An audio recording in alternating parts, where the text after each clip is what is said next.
السلام عليكم. هو ايه حكايه النصابين بقى يا جماعه اليومين دول؟ انا اليومين دول مش موعود غير بالنصابين. انا كنت نايم في امان الله، لسه صاحي من النوم، فسمعت الحاجه والدتي بتتكلم في التليفون. حد بيكلمها بيقول لها انا تبع ريهام سعيد، برنامج ريهام سعيد، حضرتك كسبتي معانا 25,000 جنيه، حضرتك معاكي فيزا. المهم انا سمعتها وهي بتقول له انا معيش فيزا. قال لها طب معاكي محفظه؟ قالت له انا معايا محفظه، الرقم ده عليه محفظه. قلت لها لا، طب اديهولي كده بس يا امي معلش، ما تديلوش بيانات واديهولي الاول اراجع معايا الدنيا فيها ايه. فبكلمه بقول له ايوه يا فندم تحت امرك وكده، فحضرتك احنا من طرف برنامج ريهام سعيد، احنا الاعداد بتاعها، والحاجه كسبت معانا 25,000 جنيه، هنديها 10 دلوقتي و15 بعد ما تصور الحلقه مع استاذه ريهام. قلت له ايوه، ايه المطلوب بقى؟ قال لي حضرتك المحفظه دي حضرتك لازم يكون في حد عندكم في البيت، الحاج او اي حد فيكم معاه محفظه او فيزا او حاجه. قلت له معانا محفظه، انا معايا فيزا بس ما رضيتش اقول له. قلت له معانا محفظه. فقال لي طيب ممكن تديني رقمها؟ قلت له الرقم اللي انت بتتكلم عليه الحاجه ده فودافون، ده فيه محفظه. قال لي طيب فيها على الاقل 10 جنيه المحفظه دي رصيد؟ قلت له اشمعنى يعني؟ قال لي عشان بس بتاكد رسوم الاشتراك والبيانات. انا عرفت ان هي نصبايا من اول ما قال لي هنديها 10,000 جنيه و15 بعد التصوير، بس ايه، جريته.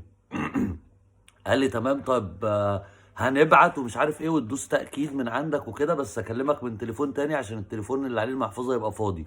فاديته رقمي وخليته كلمني منه.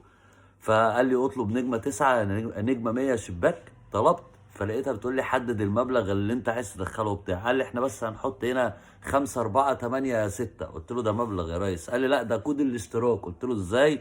هو كاتب لي حدد المبلغ.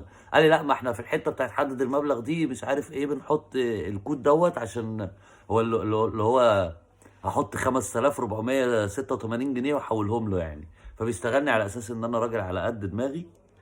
فما رضيتش طبعا اكتب دوت. فاول ما قلت له انت المكالمه متسجله وانا فاتح لايف وانت على الفيسبوك دلوقتي، قام قافل السكه في وشي. فانا قررت دلوقتي ان انا في الفيديو ده هتصل بيه من رقم تاني ونشوف سوا مع بعض هيقول لنا ايه. المهم الناس تاخد بالها بس. اهو انا بكلمه اهو.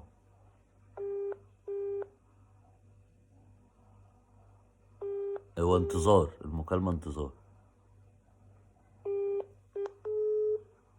كنسل عليا، كنسل عليا يا ابن الحراميه. يا رب يرد. انا مش هسيبه النهارده، ده شغلانتي ده. رقم اهو النصابه. انا المره اللي فاتت دريت اسم النصاب واسم الصفحه بتاعته وقلت حراميه، بعد كده هحبسهم بقى. يا ريتنا سجلنا المكالمه. تليفونك ما بيسجلش يا حاجه. مش هسيبه. انتظار. هو كده بينصب على حد تاني. انا عايز الحق الراجل اللي بيتنصب عليه او الست اللي بيتنصب عليها دلوقتي دي.